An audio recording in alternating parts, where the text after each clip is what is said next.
The rain was falling in relentless heavy sheets over the Grand Plaza of the High Security Tribunal, reflecting the flashing red and blue strobe lights of a dozen military police transports. Federal marshals had surrounded the main entrance, their boots splashing heavily against the polished marble steps as news cameras clicked like frantic mechanical insects in the downpour. In the center of that chaotic storm stood Seris Whitlock, her dark slate-gray officer coat drenched, her silver-bladed division pins gleaming under the harsh floodlights. For 3 long, agonizing years of our marriage, she had never shown a single flicker of emotion, her eyes had always been as cold as winter ice, her lips locked in an unyielding line of professional detachment. But right now, as she stood before the entire National Press Corps and the highest tribunal directors, her hand was gripped tightly around mine, her fingers trembling with a raw, desperate strength that almost broke my skin. Her sapphire eyes blazed with a fury so intense it terrified every officer present as she stared down the man kneeling in handcuffs on the wet pavement before us. That man was Ronan Voss, the decorated Black Ops tactical inspector whom the entire country had believed was a hero, now stripped of his badges and pinned to the stone by 4 armed marshals. Ronan looked up at her with a bitter, bloodied snarl, trying to maintain his arrogant composure, but Seris stepped forward, pulling me flush against her side as her voice shattered the thunderous roar of the storm. "You thought you could use my silence to isolate him," she screamed, her voice cracking with a violent, overwhelming grief that echoed off the high marble pillars of the courthouse. "You thought if you threatened Declan's life in the shadows, I would surrender the division key and let you walk away.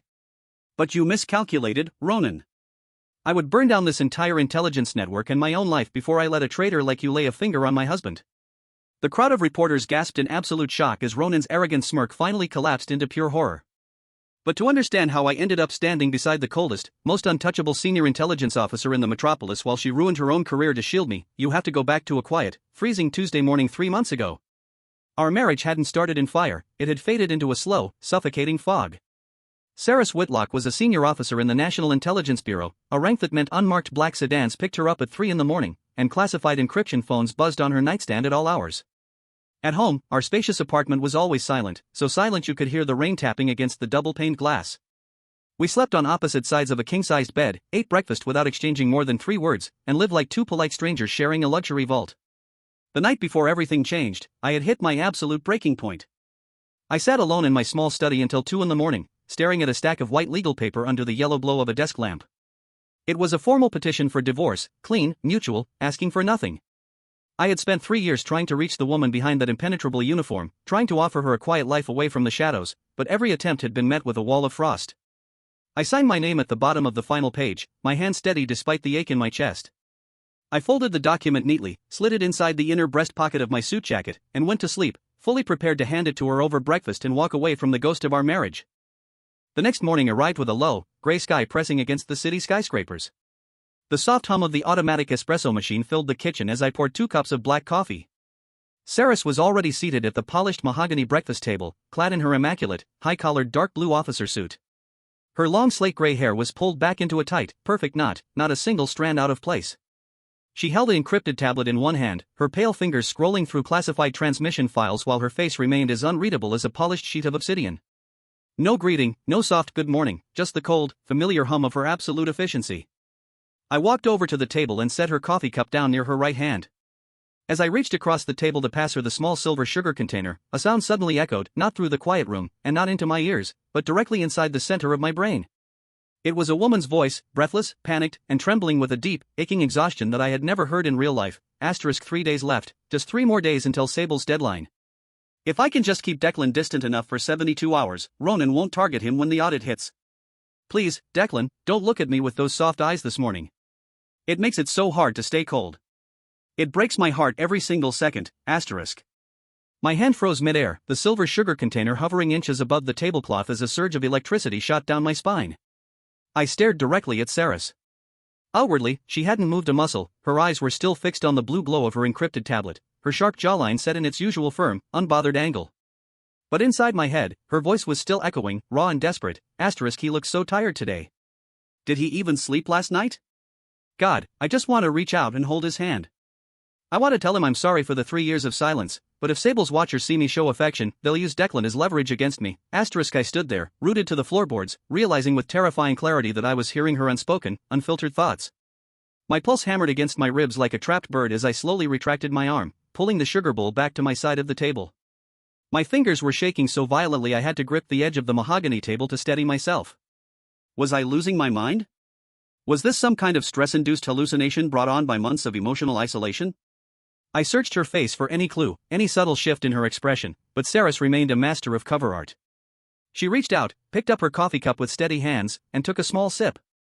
Yet inside my mind, the invisible broadcast continued with agonizing clarity. Why is he looking at me like that? Did I leave something in the file? No. He's looking at me the way he used to before I locked the study doors. I'm sorry, Declan. Please hate me a little longer. Just until I clear this assignment, A thick, painful lump formed in my throat, choking back the words I had prepared to say. For 3 whole years, I had convinced myself that she viewed me as an embarrassment, a simple civilian logistics manager who managed cargo routes while she moved in the elite corridors of national defense. I had thought her coldness was condescension, her late nights a sign of secret contempt. But right now, standing 2 feet away from her, I could feel the suffocating weight of her terror. It wasn't indifference, it was a self-imposed prison built to shield me from a nightmare I didn't even know existed. Slowly, deliberately, my hand slipped inside my jacket pocket, brushing against the sharp paper edges of the signed divorce petition, and I pushed it deep down into the lining. Seris set her cup back on the saucer with a tiny, metallic click that broke the quiet of the kitchen. She stood up smoothly, smoothing down the front of her high-collared dark coat, her posture military sharp. She picked up her leather briefcase, looked straight into my eyes with that familiar, aloof stare, and spoke aloud in a voice that sounded as flat and emotionless as stone. I will be back late tonight due to an unexpected division audit. Do not wait up for me. Eat dinner alone. Her words were clipped, almost cold enough to freeze water. She turned her back to walk toward the foyer, but as the heels of her boots clicked against the hardwood floor, her internal monologue shattered the silence inside my mind once more. If he waits up for me tonight. I don't know if I can keep the wall up. I just want to collapse against his chest and cry until my lungs hurt. But Sable's surveillance team has a directional microphone planted in the street light outside our window. I have to keep him safe. Even if he grows to despise me forever. The heavy front door opened and closed with a firm, echoing thud, leaving me standing alone in the sunlit kitchen. I stood there for a long time, listening to the quiet hum of the apartment. The silence didn't feel empty anymore, it felt heavy, terrifying, and deeply tragic. All those nights she had slept on the edge of the mattress, all those times she had ignored my questions about her work, she was fighting a silent war in the dark while I sat in my study feeling sorry for myself.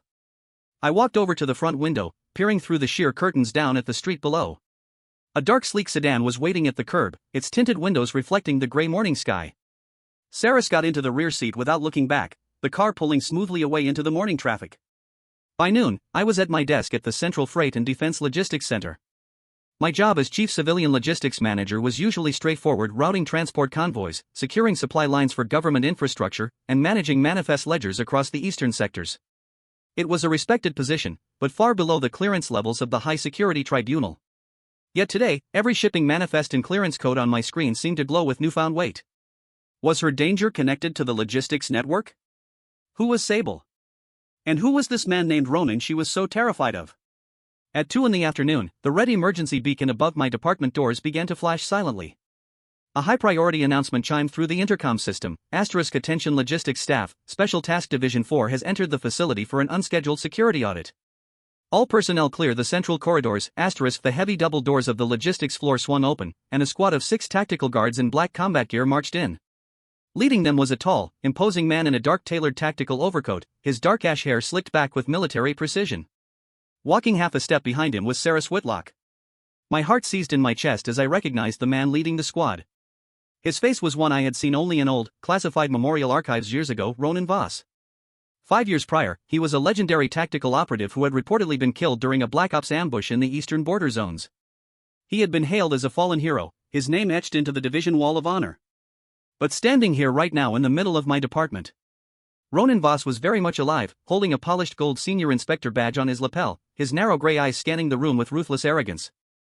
Ronan walked directly toward my desk, his leather boots striking the linoleum floor with deliberate, heavy thuds. Seris followed close behind, her face completely expressionless, her hands folded neatly behind her back like an unbending soldier. But as Ronan closed the distance between us, Seris's mind exploded inside my head into a chaotic, screaming alarm. Ronan, why did Sable assign him to Declan's sector? He was supposed to stay at the central headquarters. Ronan knows Declan is my husband. He's walking toward him to test my reaction. Stay calm, Seris. Don't look at Declan. Don't let your heart rate spike. Ronan stopped at the edge of my desk, placing both hands on the wooden divider as he leaned down slightly, a patronizing, razor-thin smile spreading across his sharp features. So this is Declan Ashworth, Ronan said, his voice smooth, deep, and dripping with concealed disdain. The civilian logistics manager who captured the heart of our most unyielding officer. A very quiet, ordinary life you've built here, Mr. Ashworth. Handling crates and supply vouchers while your wife carries the weight of the nation on her shoulders. I slowly stood up from my chair, keeping my posture balanced and my expression neutral. I looked straight into Ronan's gray eyes, feeling the cold, predatory malice vibrating off him. Before I could speak a word, Seris's internal panic hit me like a physical wave. Declan, please, just nod and be polite. Ronan is a murderer. He sabotaged his own squad 5 years ago to steal the syndicate asset. He defected to the private sector and now Sable brought him back to purge the division files. If he senses that you're a threat or that I love you, he will order a hit on your commute home. Asterisk. The truth landed in my brain like a shattering artillery shell. Ronan Voss wasn't just an ex-lover or a resurrected officer, he was a rogue operative who had murdered his own team, and now he was working with her supervisor, Sable, to wipe out evidence of their treason. And Seris was standing in the middle of their crosshairs, acting as their puppet because they were holding my life over her head. Ronan extended a gloved hand across my desk, his smirk widening. We'll be conducting a full audit of your sector's transport keys over the next month, Mr. Ashworth. I hope we can cooperate, for your wife's sake. I reached out and grasped Ronan's hand. My grip was firm, unyielding, and deliberate, hardly the weak response of a terrified civilian. I stared back into his cold eyes without a single flicker of fear. Our logistics records are entirely clean, Senior Inspector Voss, I said, my voice steady and resonant. Audit whatever supply routes you like. My department has nothing to hide. Ronan's smile faltered for a fraction of a second, his eyes narrowing as he felt the strength in my hand. Beside him, Seris's mind gasped in utter terror. Declan. What are you doing? Don't stand up to him. Ronan will destroy you. But under her panic, a tiny, buried ember of awe flickered in her thoughts for the briefest moment. He didn't back down. He looked Ronan in the eye. God, he's so brave, but I can't let him die for it. Seris immediately stepped forward, placing herself physically between Ronan and my desk, her tone turning icy sharp. Inspector Voss, we have 4 more departments to sweep before 5 o'clock. We do not have time for pleasantries with logistics staff. That evening, the National Security Directorate held its annual foundation banquet inside the grand ballroom of the Metropolis Plaza Hotel. High-ranking military directors, foreign ambassadors, and senior intelligence officers filled the room under the massive crystal chandeliers, their formal attire gleaming under the warm golden lights. Waiters moved through the crowd with silver trays of champagne, while a string quartet played softly near the marble staircase. It was an event of extreme prestige and extreme danger. Seris arrived 20 minutes after me, wearing a stunning, high-collared dark slate evening gown that covered her from neck to floor. She looked like a queen ruling over a court of shadows, but as she walked into the room, her sapphire eyes moved constantly, taking in every exit, every security guard, and every hidden camera. She was on high alert. I stood near a marble pillar near the sidebar, holding a glass of sparkling water, watching her navigate through a cluster of bowing directors with effortless, icy grace. Then, Ronan Voss stepped out from the VIP lounge near the balcony, dressed in a sharp black military tuxedo. He maneuvered through the crowd until he stood directly beside Seris. He leaned down slightly, pretending to whisper a polite comment about the music, but his expression was dark and calculating. I couldn't hear his whisper from across the room, but the moment he spoke, Seris's internal reaction hit my brain like a thunderclap. He's telling me the transaction is set for Friday. He wants me to use my master clearance code to open the vault at sub-level 3. If I refuse, he says Sable will release the altered mission files framing me for the Eastern Sector massacre, and send his syndicate hitmen to Declan's apartment. Seris's posture didn't sway by a single millimeter, but inside her head, she was drowning. I have no choice. I have to take the fall. If I sign the authorization on Friday, Sable will clear Ronan's record, and I will be arrested as the sole traitor. Declan will be safe. He'll think I was a criminal all along, but at least he'll live. He can find a normal girl who doesn't bring blood and shadow into his life. Hearing her prepare to sacrifice her entire life and reputation just to keep me safe sent a surge of boiling rage through my veins. Ronan turned his head toward the sidebar, spotting me standing near the marble pillar. He smiled arrogantly, taking 2 glasses of champagne from a passing tray and handing one to Seris. You should really introduce me to your husband properly, Seris, Ronan said aloud, his voice raised just enough to catch the attention of several nearby directors. He seems remarkably quiet standing over there by himself. A civilian among wolves, wouldn't you say? Several senior officers turned to look at me, whispering low, mocking remarks about how the untouchable Officer Whitlock had married an ordinary supply clerk who couldn't even hold his own at a formal gala. Seris turned her head slowly, looking straight at me across the room. Her expression was colder than absolute zero, her voice ringing out crisp and condescending for the entire room to hear. He is only here to satisfy protocol, Inspector. Declan does not belong in conversations regarding national security.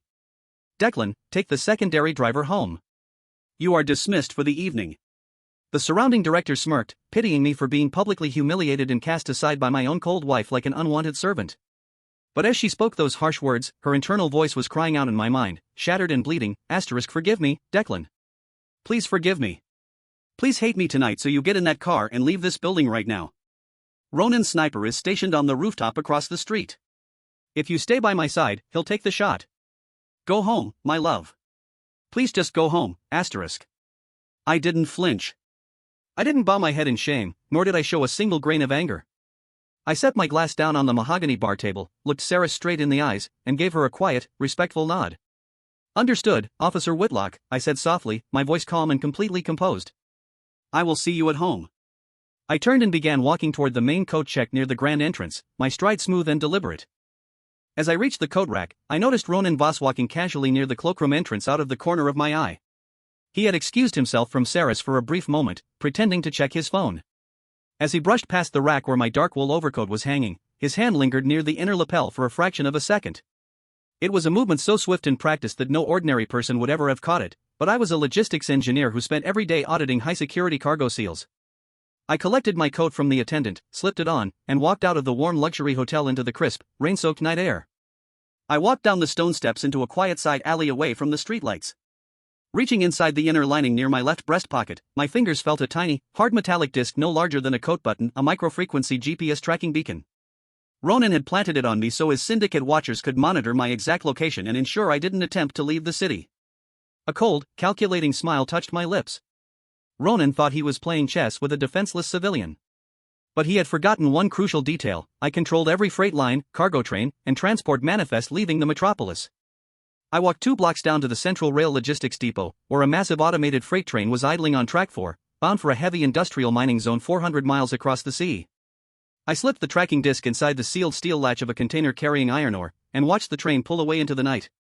By midnight, I was sitting quietly in the dark living room of our apartment, a single cup of warm herbal tea resting on the coffee table. The front door lock chimed softly, and Seris stepped inside. She looked utterly drained, her high-collared gown wet from the rain, her shoulders slumping the moment she thought she was alone in the dark. She reached up to touch her temples, letting out a long, shuddering sigh that seemed to carry 3 years of exhaustion. Then, she noticed me sitting on the sofa in the dim light. She instantly stiffened, her military posture snapping back into place, her face instantly locking into an aloof, cold mask. "Why are you still awake?" she asked in her flat, clipped tone. "I told you not to wait up for me." But inside my mind, her true voice was trembling with disbelief. He's still here. Why didn't he go to sleep? I was so horrible to him at the banquet. Why is he looking at me with those gentle eyes instead of yelling at me? I sat in the silence of the room, looking at her pale face. I knew she had spent years building walls around her heart to keep the monsters outside from reaching me. But tonight, those walls were beginning to show microscopic cracks under the weight of her hidden love. I didn't answer her question directly. I stood up from the sofa, walked over to the kitchen counter, and poured a second cup of warm chamomile tea. I brought it over and held it out to her. "Drink this," I said gently. "It's cold outside, and you've been on your feet for hours." Seris stared at the steaming cup in my hand, her pale fingers hovering in midair before she slowly took it. As her skin brushed against mine, a tiny shiver ran through her frame. Her internal monologue echoed in my brain, so soft it was almost a whisper. His hands are always so warm. God, I'm so tired of being cold. I want to tell him everything. I want to tell him about Ronan, about Sable, about the encrypted files in Sub-Level 3. But if I speak a single word out loud, the bugs in the walls will record it and Sable will execute him tomorrow. She pulled her hand back, taking a small sip of the tea while looking down at the dark carpet. "Thank you," she muttered aloud, her voice barely audible. She turned and walked into her private study, shutting the heavy oak door and turning the brass lock. I waited 5 minutes until the apartment returned to total quiet. Then, I walked softly down the hallway, standing just outside her study door. I closed my eyes, leaned my shoulder against the wall, and focused every ounce of my concentration on listening to her mind through the barrier. Behind the locked door, Seris was sitting at her desk, typing rapidly on her encrypted terminal. Her thoughts streamed into my brain in a chaotic, desperate torrent. Sable altered the access codes today. He linked my officer ID to the illegal syndicate transfer from 5 years ago. The unedited master drive, the only proof that Ronan defected and Sable took the bribes, is hidden in Archive Sub-Level 3, Locker 408.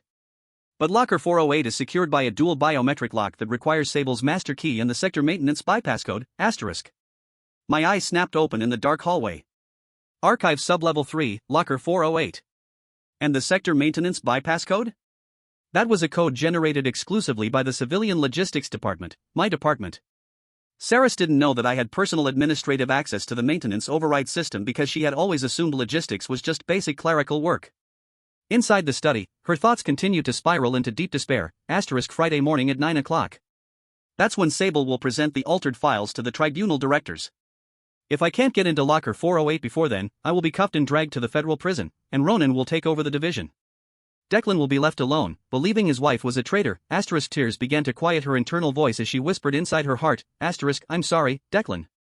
I couldn't give you a happy home, but I will give you your freedom, I backed away from the study door, my heart pounding with a fierce, absolute determination. The piece of the puzzle was complete. Her supervisor, Aldrich Sable, was the mastermind using Ronan Voss as his muscle to steal division assets and frame Seris as the fall guy. And Seris was walking straight into their trap to save my life. I walked back into my study, opened my desk drawer, and pulled out my logistics clearance card. The cold officer who had protected me in silence for 3 years was not going to fall on Friday. Not while I was still breathing. At 8 o'clock the next morning, I arrived at the Central Freight and Defense Logistics Center.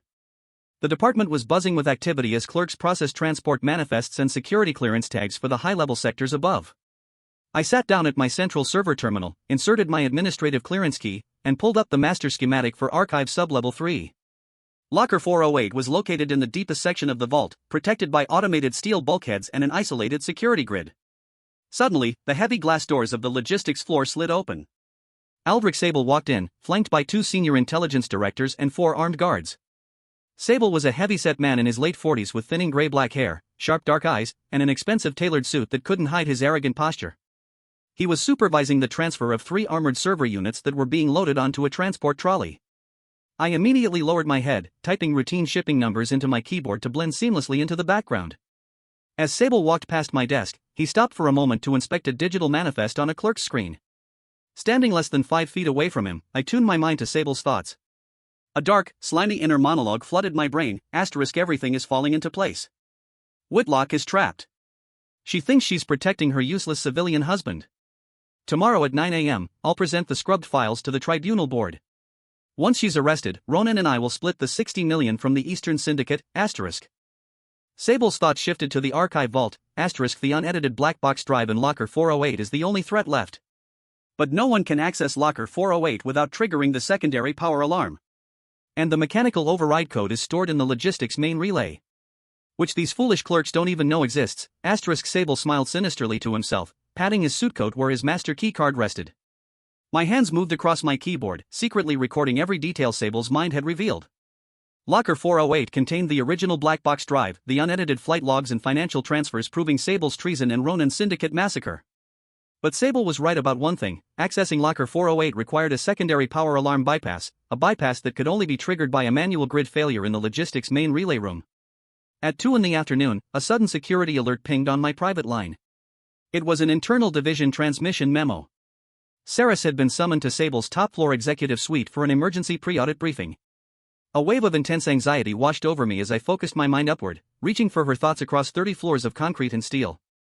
Her voice cut through the distance, sharp with agony. Sable is pressing me. He's holding the transfer authorization pen right in front of my face. He says if I don't sign the confession by 4 o'clock today, he'll order Ronan's team to raid Declan's office and plant stolen defense files in his desk. God, help me. He's giving me 2 hours. Just 2 hours before he destroys Declan, 2 hours. I had exactly 120 minutes to infiltrate Archive Sublevel 3, extract the unedited black box drive from Locker 408, and secure the evidence before Sable could force her hand. I stood up from my desk, grabbed my heavy leather tool belt and master maintenance clipboard, and walked out of the logistics main office. The clerks barely looked up. To them, I was just the chief engineer going to inspect a breaker panel. I navigated down the concrete service stairwell to the basement levels, reaching the heavy steel door marked Logistics Power Relay Center. I used my master key card to unlock the door, stepping into the humming, dimly lit room filled with high-voltage transformers and fiber optic relay racks. This was the beating heart of the facility's electrical grid. I knew every circuit breaker, every backup generator line, and every automated switch.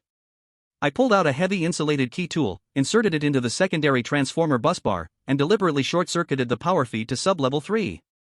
A massive electric arc flashed in the darkroom with a loud crack, followed by the deep, booming roar of emergency relays tripping across the entire basement section.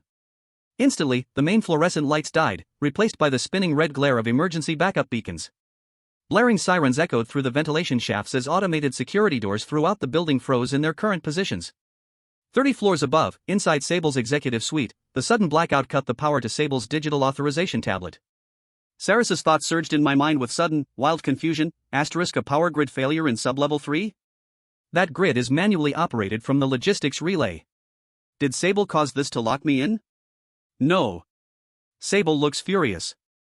Who cut the power? Taking advantage of the total confusion, I slipped out of the relay room into the dark, red-lit corridor of sub-level 3. Armed guards were shouting down the hallway, trying to manually reset the mechanical bulkheads. Using my knowledge of the building's civilian maintenance crawlspaces, I bypassed the main guard station, sliding through a low ventilation duct that opened directly into the central archive vault. The archive vault was pitch black, illuminated only by the red emergency strips along the floor. I sprinted quietly down the row of metal storage cabinets until I reached locker 408. The dual lock was glowing red with an error screen. I pulled out my administrative diagnostic tablet, plugged it into the locker's maintenance port, and entered the manual bypass code I had deciphered from Sable's thoughts, 8-4-9-1-7 Alpha 0. The digital display flickered twice, verifying the administrative bypass, as mechanical gears hummed inside the dark titanium frame. The mechanical deadbolts inside locker 408 disengaged with a heavy, satisfying metallic clunk. The heavy steel door swung open, revealing a small, reinforced black titanium drive unit pulsing with a faint blue indicator light, the original unedited black box drive. I reached in, grabbed the drive, and secured it inside the padded inner compartment of my leather tool belt. I relocked the cabinet door, wiped the diagnostic port clean, and slipped back into the maintenance crawlspace just as the secondary backup generators kicked in, restoring full power to the basement. 5 minutes later, I stepped out of the maintenance stairwell on the ground floor, carrying my clipboard and looking like an overworked engineer wiping sweat from his forehead. But as I rounded the corner toward the main logistics corridor, a tall shadow stepped out from behind a concrete pillar, blocking my path. It was Ronan Voss. Ronan looked furious. He held a tactical tracker unit in his hand that was displaying an error screen because the bug he had planted on my coat was currently miles away on a freight train. He stared at me with razor-sharp suspicion, his eyes locking onto my tool belt. Well, Mr. Ashworth, Ronan hissed, stepping closer until he was inches from my face. A power grid failure in the exact sector where my files are stored. And here you come out of the maintenance stairwell looking awfully busy. What were you doing down there? Ronan reached out, his gloved hand violently grabbing the lapels of my work coat, pinning me against the concrete wall. Most civilian clerks would have trembled, cried, or begged for mercy under the gaze of a lethal Black Ops killer. But I looked Ronan straight in the eyes, my expression cold, unbothered, and filled with quiet authority. I am the chief logistics engineer of this facility, Inspector Voss, I said, my voice dangerously low and steady. When a transformer arcs, I fix it so this building doesn't burn down. Now take your hands off my coat before I file a physical harassment report with Internal Affairs. Ronan's jaw clenched, a flash of genuine surprise passing over his face. He had expected a weak, pathetic husband he could intimidate with ease, but he was looking into the eyes of a man who didn't fear him at all. Before Ronan could escalate, rapid boot steps echoed down the corridor.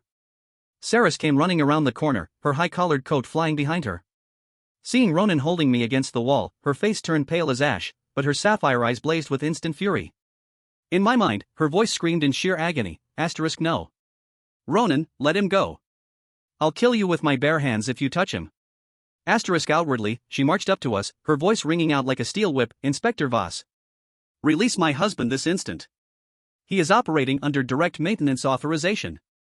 Ronan paused, his grip loosening slightly as he evaluated the raw, lethal hostility in Seris's eyes. Ronan slowly let go of my lapels, smoothing down his gloves with a sinister smirk. Just conducting a routine security check, Officer Whitlock, Ronan said smoothly, stepping back. Your husband is remarkably composed for a simple supply clerk. You picked a very resilient man. Ronan gave me one last calculating look, turned on his heel, and walked away toward the executive elevators. The moment Ronan disappeared around the bend, Seris rushed over to me. Her hands were shaking uncontrollably as she reached out, adjusting my collar and checking my face for any injuries.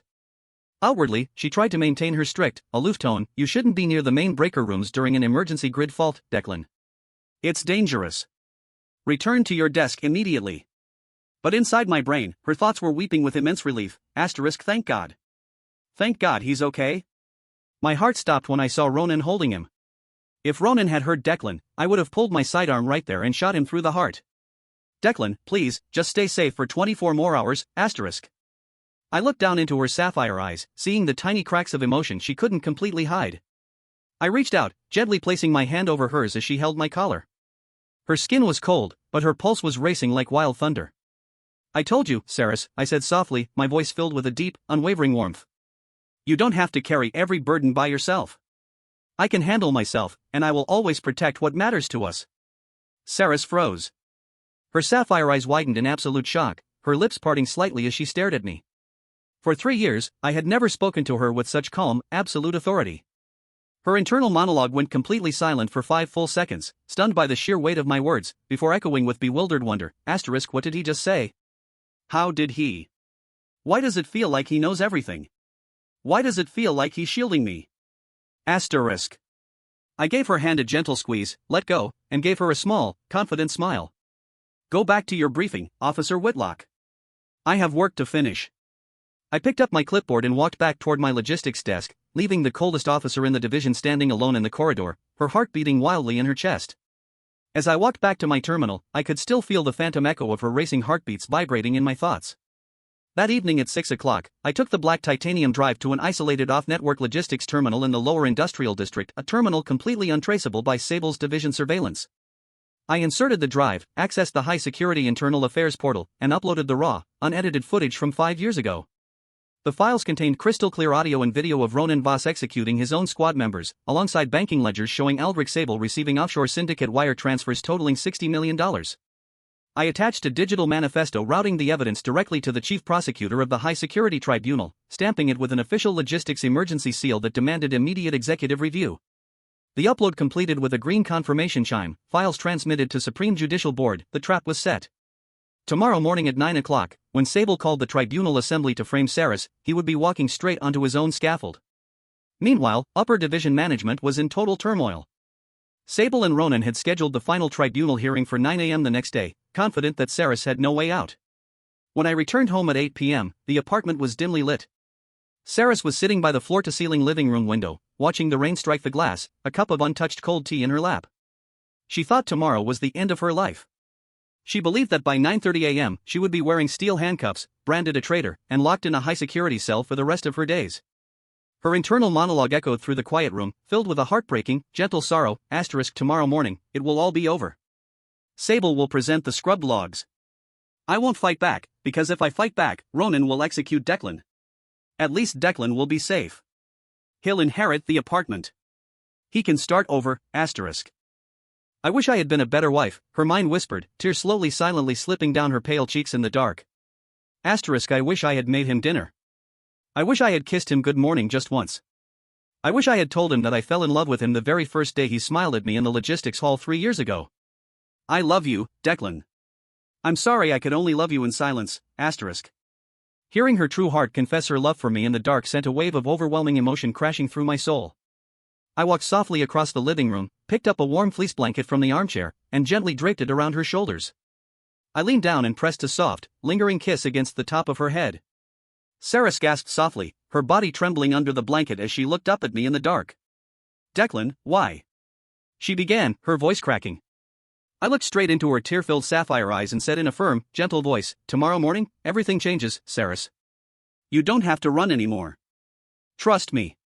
Thursday morning, 9 o'clock a.m. The High Security Tribunal Assembly Hall was packed to maximum capacity. Hundreds of high-ranking military directors, intelligence chiefs, and government officials sat in the elevated galleries under the Grand Dome. At the center podium stood Aldrich Sable, dressed in a pristine gray executive suit, looking like a righteous prosecutor about to purge a criminal. Standing to his right was Ronan Voss, wearing his immaculate black tactical dress uniform, his gold badges shining, a cruel, victorious smirk hovering on his lips. And sitting at the defense table below was Seris Whitlock. She wore her dark blue officer suit, her posture military straight, her face an unyielding mask of stone, but her fingers were clenched so tightly in her lap that her knuckles were white. Sable adjusted his microphone, his voice echoing grandly through the cavernous hall, members of the Judicial Board, today we present undeniable proof of high treason within our ranks. Officer Seris Whitlock has systematically leaked division clearance keys to Eastern Syndicate forces, resulting in the loss of major defense assets. We demand her immediate arrest, dishonorable discharge, and lifetime imprisonment." A murmur of shock rippled through the gallery of directors.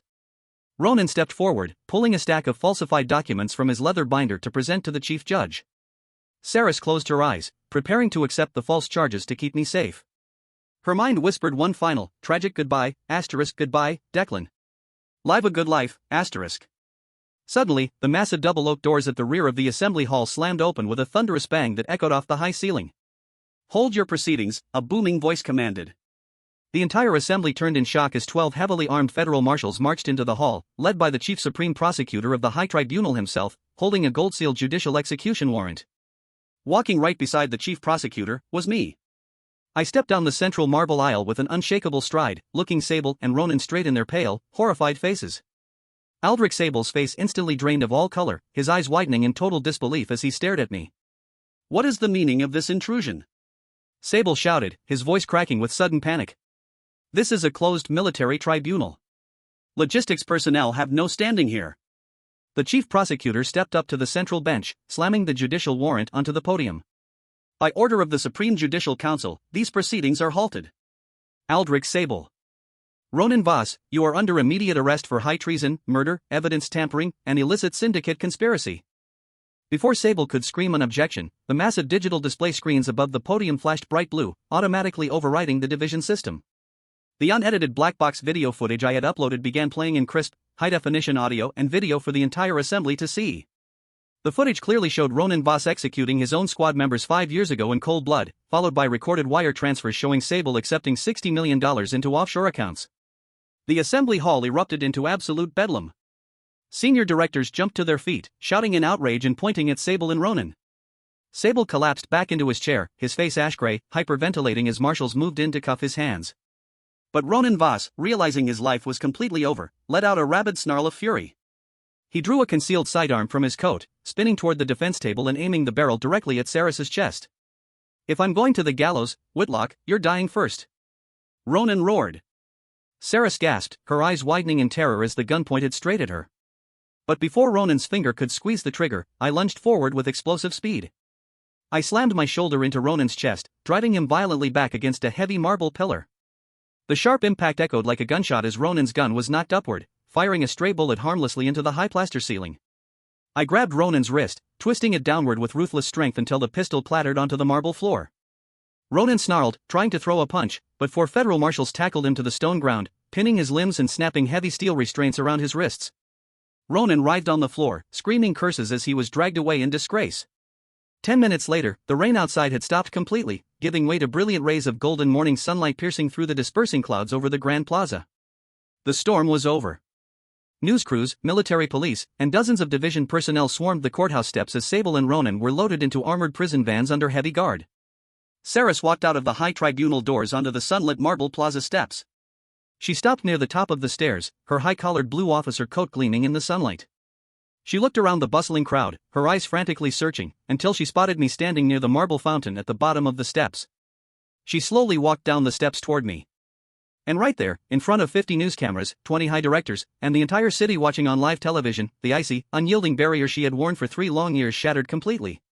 Tears overflowed her sapphire eyes, sparkling like diamonds in the sun as a soft, trembling sob escaped her lips. She reached into the inner pocket of her officer coat and pulled out a white folded document, the signed divorce petition I had left in my study 3 months ago, which she had secretly found, carried close to her heart every single day, and refused to file. She looked at the papers, then looked at me, her hands shaking with deep, overwhelming emotion. Slowly, deliberately, Seris gripped the divorce papers and tore them down the middle. She tore them again and again, letting the white scraps of paper fly out of her hands like white confetti into the morning breeze. She stepped directly into my arms, burying her face into my chest, holding me with a fierce, desperate love that she no longer tried to hide. And for the first time in 3 years, she didn't just speak in her mind, she spoke every word aloud, her voice ringing out clear, beautiful, and ringing with pure devotion for the entire world to hear. "I tried to hide in the cold to save your life. I thought if I kept my distance, I could protect you from the shadows. But you were my shield all along, Declan. You saw through my walls when no one else did. I love you. I love you with all my heart. Please, never let me go again." I wrapped my arms around her waist, lifting her slightly as I pulled her flush against me, resting my chin against her soft hair while the crowd around us broke into wild, cheering applause. I smiled into the morning sun, feeling the warmth of her heart beating against mine, knowing that the cold officer wife who had locked her thoughts in silence was finally home, in my arms, where she belonged.